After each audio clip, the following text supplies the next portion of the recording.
Olá, sejam todos bem-vindos para mais um vídeo aqui do canal Lídia Costa Cultivando Quintal. Hoje eu vou fazer o replantio desse sedum rubroticto e também eu vou fazer o replantio desse vaso de Runione.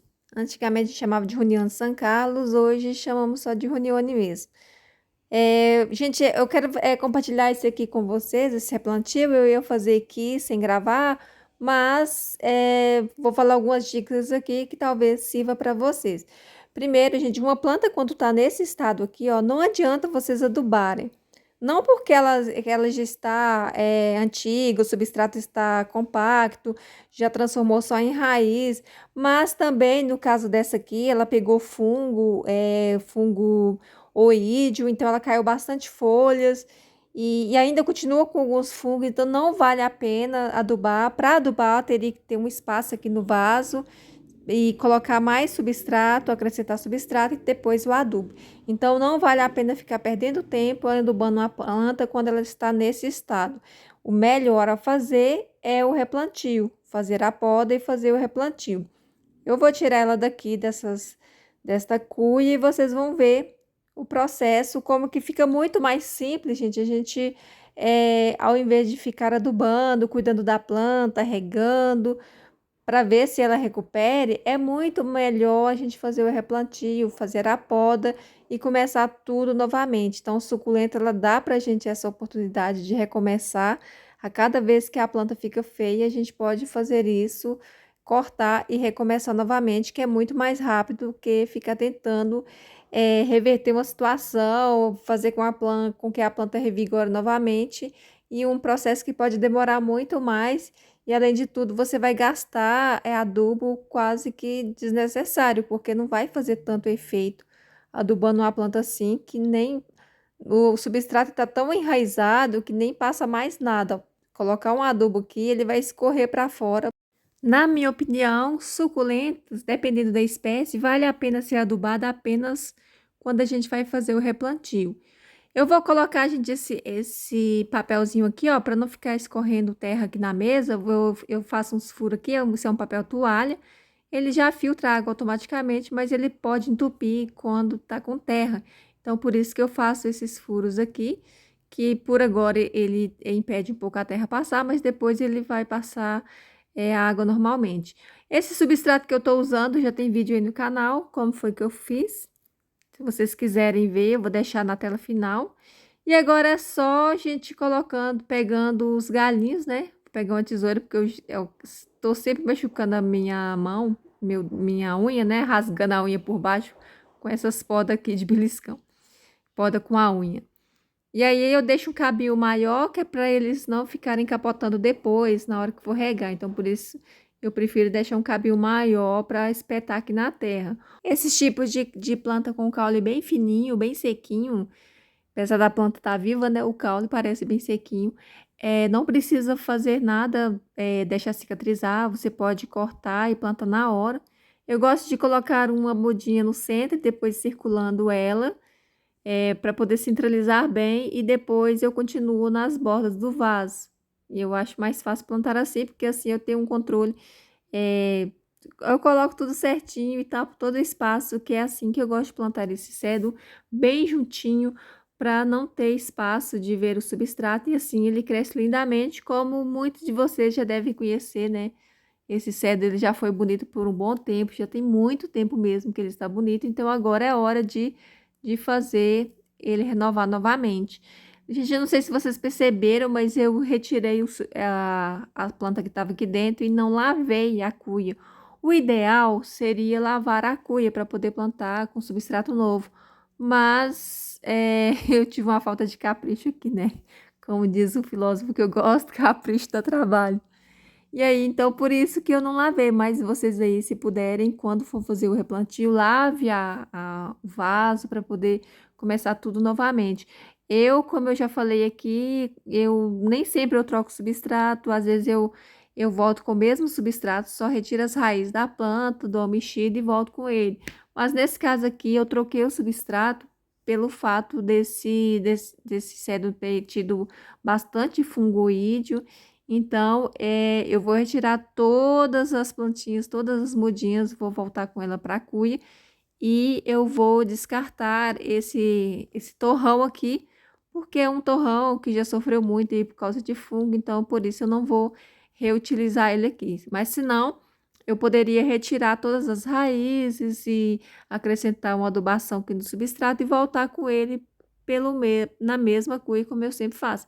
Então, quando eu uso o mesmo substrato, geralmente eu não acho necessidade de lavar o vaso, mas no caso de trocar, quando você coloca um substrato novo, o ideal é que você deixe aquele vaso bem limpinho para receber um novo substrato e para não correr risco de passar alguma doença da planta para ela novamente, né?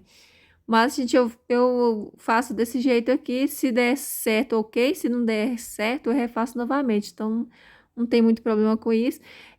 Eu também utilizo essa planta aqui, geralmente essa cuia, que eu tenho ela, que eu fiz para minha coleção. Não planto vários, tem planta que dá bastante trabalho. Eu costumo ter apenas em um local para poder cuidar direito, não dá trabalho. O Sedum bruticto é uma planta que tem tendência muito ao fungoídeo, né, na época de inverno, então ele é um dos primeiros a pegar fungoídeo. E não é por falta de sol, não, gente, porque essa cuia, ela está no sol, amor, ela vive no sol o dia inteirinho e mesmo assim ela foi contaminada com o oídio. E é isso que explica essa falta de folha, porque o oídio, depois que ele pega nas folhas, a gente combate, mas aquelas folhas elas secam. Então, o que aconteceu foi isso. As folhas secaram, caíram todas, ficaram só a ponteirinha.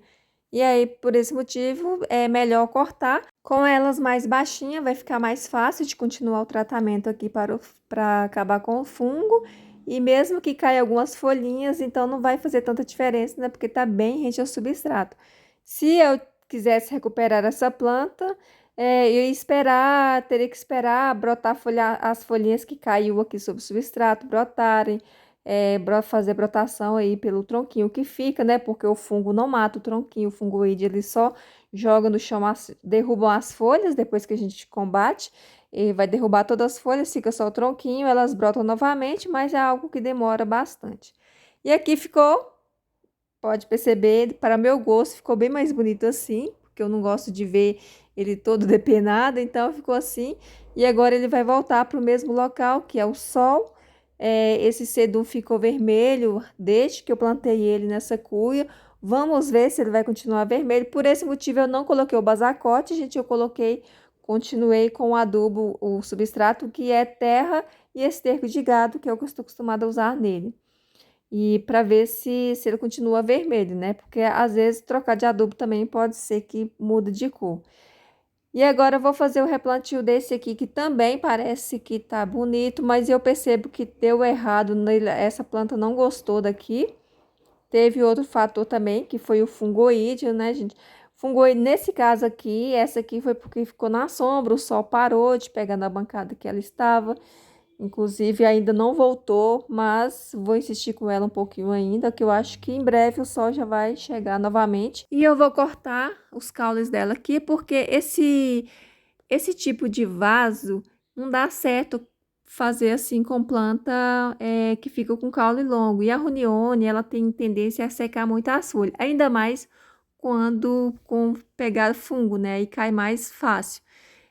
Para fazer esse tipo de vaso aqui é bom aquelas suculentas que não perdem tantas folhas, secando e também que começam a nascer brotações, formar colônia, porque aí ela cai uma folha, nasce outra broto, então com isso vai preenchendo aquele espaço. Mas se ela ficar com caule muito longo, não fica bonito.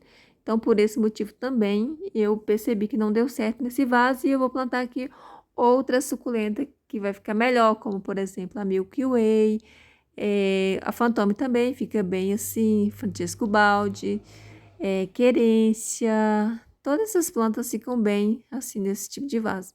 E essa aqui tá com os caules muito longos, gente, vocês podem perceber, eu tô cortando, ainda tá ficando com bastante caule longo aqui. Se eu deixasse aqui, ela ia brotar, se eu deixar aqui ela vai brotar, mas eu quero retirar também esses tronquinhos depois. Eu vou passar ele para uma outra coisa, né? Geralmente eu pego qualquer embalagem descartável para poder plantar os tronquinhos. A Ronione é uma suculenta que precisa ser regada com mais frequência, porque ela tem as folhas finas.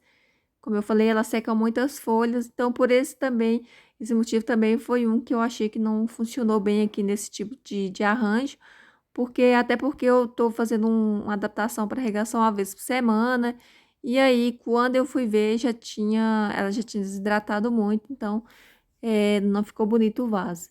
E aí ficou assim, retirei todas as plantas e vai dar uma bacia cheia, gente, porque esse vaso cabe muita planta, né?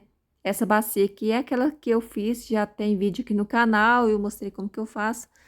Bacia de cimento super fina e ela é leve, muito leve, né? Porque é bem fina e cabe bastante suculentas. Então, as plantas do vaso vão ficar bem aqui. Aqui, gente, eu preciso colocar o algodãozinho, né? No cédum eu não coloquei, mas aqui eu coloco. Esse algodãozinho não atrapalha o enraizamento, porque ele fica nessa parte do corte. As raízes, ela não sai por aí, onde que tá cortada as raízes da suculenta, ela sai perto onde que tá as folhas. Então, não é pelo corte, vocês podem olhar uma planta que foi cortada, as raízes ficam nas laterais, o meio fica liso. E o algodão aqui, no caso, fica no meio, então ele não impede aí. Na verdade, eu acho que ele até ajuda o processo de enraizamento, porque esse local aí fica mais úmido e também não pega fungo. Fica sempre limpinho, né? Não encosta terra. Então, por isso eu já expliquei porque que eu gosto de usar algodãozinho. Já expliquei também que foi uma técnica que eu aprendi com Sandra Brito há muitos anos atrás e eu nunca larguei porque é algo que funciona.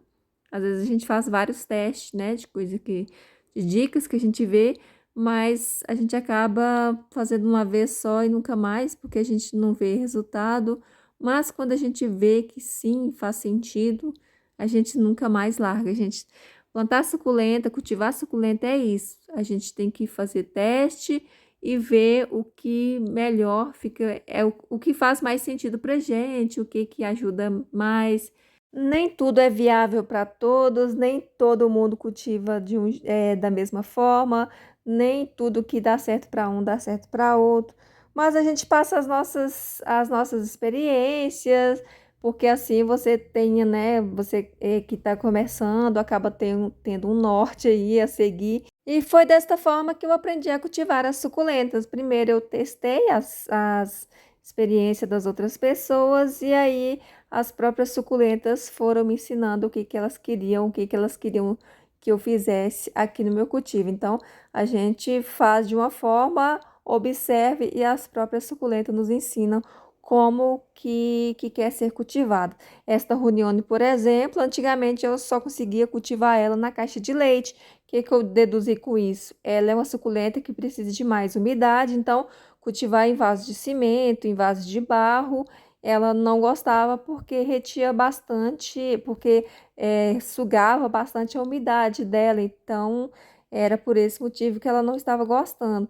E agora eu estou plantando ela nessa bacia aqui, gente, sem forrar com plástico, que é o que eu deveria ter feito, mas é porque eu vou fazer um teste também, porque já está chegando aí, logo, né, gente, já está chegando a primavera e logo terá a época de chuva e eu quero ver como é que vai proceder aqui. Mas se der errado, eu retiro e forro com o plástico para elas ficarem com desenvolvimento melhor. E aqui, gente, estou mostrando para vocês os hematomas causados pelo fungoídeo. Isso aqui ele já não prolifera mais, né? Que eles estão. Mas ele causa esses hematomas, como diz a Silene Caco, essas perebas aí. É, planta com pruína é muito difícil, porque quando a gente percebe o fungo, ele já fez um estrago. E aqui as folhas de baixo, elas todas estavam tomadas pelo fungo, então elas caíram, mas quando tem só aquele pontinho e a gente combate o fungo ali, então a folha não cai, mas fica assim. E eu faço assim, ó, eu pego um algodãozinho com leite, quando tem só um pontinho, eu vou lá naquele pontinho específico, como vocês podem ver. Ao vivo dá para ver melhor, gente, mas eu consigo ver assim um escuro por baixo da pruína, ó, e na hora que eu passo o leite, aí eu percebo que ele já está todo destruído lá dentro da folha, né? Já faz uma necrose lá dentro. Mas enquanto tá só os pontos, é fácil de combater. Você com algodãozinho, eu já teve várias suculentas aqui, gibiflora, que eu percebi tinha um ponto só. Eu fui lá e passei o algodãozinho com leite, limpei aquele pó que fica, né? O fungo, ele espalha por aquele pó. E aí eu passei o leite, secou por ali, deu a pereba ali, mas não evoluiu mais. O que faz o fungoídeo acabar com a planta é a gente não fazer o tratamento. Se deixar chegar no miolo, aí já era, né? Quando a planta é muito grande, tem muitas folhas contaminadas, que der para fazer a gente retirar ali só a ponteira, fica mais fácil ainda de cuidar. Mas no caso dessa aqui, são poucas folhas que estão com ponto ainda e basta passar o leite. E eu vou atualizando vocês. Se você não é inscrito no canal, se inscreva aí, que depois eu vou mostrar muitas vezes essa bacia aqui para vocês verem a recuperação, a evolução, como que foi, se vai ser preciso passar um plástico nela para impermeabilizar, já que essa planta não gosta muito de ficar muito seca, né? Mas eu acredito que vai vir o período de chuva e aí não vou precisar fazer nada. Geralmente, quando chove aqui na época do verão, primavera, verão, são dias consecutivos de chuva. E aqui, mostrando para você como é que tá o sol, o meu rubro-tícton, que já está no local dele, que é um local muito ensolarado. Ele está aqui no varal, pendurado, onde ele sempre ficou, onde ele sempre foi colorido, com sol ou com chuva. Ele passou o ano inteiro assim, colorido. Tem fotos dele na comunidade, tem vídeos sobre ele. Ele perdeu um pouco a coloração, um pouquinho, mas nunca deixou de ser colorido. Muita gente até falou que era impossível, mas tá aí a prova para vocês verem, né? E, e ele vai voltar a ficar bonito novamente. E aí, a partir de agora, nós vamos acompanhar a evolução dele. E a Runione eu coloquei aqui no local onde que a bancada que não voltou o sol ainda, mas eu acredito que em breve o sol já vai estar por aqui. Vocês podem ver aí pela sombra que está fazendo, ó, que está bem perto, ó. Essa parte que está branca é o sol e a parte escura é a parte que está de sombra. Mas tá 2 passos, gente, para o sol chegar na bancada. Então, o calor dele já está bem próximo das plantas. Espero que vocês tenham gostado e até o próximo vídeo. Tchau, tchau.